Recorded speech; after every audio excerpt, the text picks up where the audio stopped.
ഇനിയിപ്പോൾ വരുന്നൊരു അപകട വാർത്തയിലേക്ക് പോകാം. തിരുവനന്തപുരത്തിനടുത്ത് മാർത്താണ്ഡത്ത് KSRTC ബസ്സും തമിഴ്നാട് ട്രാൻസ്പോർട്ട് ബസ്സും കൂട്ടിയിടിച്ചു. അപകടത്തിൽ 35 പേർക്ക് പരിക്കേറ്റതായിട്ടാണ് ഇപ്പോൾ ലഭിക്കുന്ന വിവരങ്ങളുമായി സൂര്യഗായത്രി ചേരുന്നു.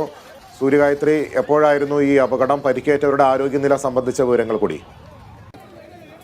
മാർത്താണ്ഡം മേൽപ്പാലത്തിലാണ് KSRTC ബസ്സും തമിഴ്നാട് ട്രാൻസ്പോർട്ട് ബസ്സും തമ്മിൽ കൂട്ടിയിടിച്ചത്. 35ഓളം പേർക്ക് പരിക്കേറ്റിട്ടുണ്ട്.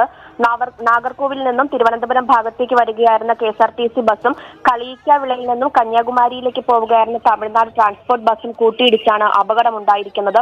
തിരുവനന്തപുരത്തേക്ക് വരികയായിരുന്ന KSRTC ബസ് മുന്നിലുള്ള ടോറസ് ലോറിയെ മറികടക്കാൻ ശ്രമിച്ചപ്പോഴാണ് മറുഭാഗത്തു നിന്ന് വരികയായിരുന്ന തമിഴ്നാട് ബസ്സുമായി കൂട്ടിയിടിച്ചത്.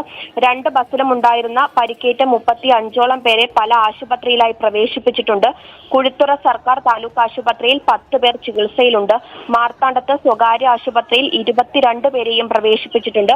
അപകടത്തിൽ 2 വാഹനത്തിലെയും ഡ്രൈവർമാർക്കും ഗുരുതര പരിക്ക് സംഭവിച്ചിട്ടുണ്ട് എന്നാണ് ഇപ്പോൾ അറിയാൻ കഴിയുന്നത്. ലിബീഷ്. ശരി സൂര്യഗായത്രി, മാർത്താണ്ഡത്ത് KSRTC ബസ്സും തമിഴ്നാട് ട്രാൻസ്പോർട്ട് കോർപ്പറേഷന്റെ ബസ്സും തമ്മിൽ കൂട്ടിയിടിച്ച് 35 പേർക്ക് പരിക്കേറ്റവരെ കുഴിത്തുറയിലെ വിവിധ ആശുപത്രികളിൽ പ്രവേശിപ്പിച്ചിരിക്കുകയാണ്. വിവരങ്ങളാണ് സൂര്യഗായത്രി നൽകിയത്.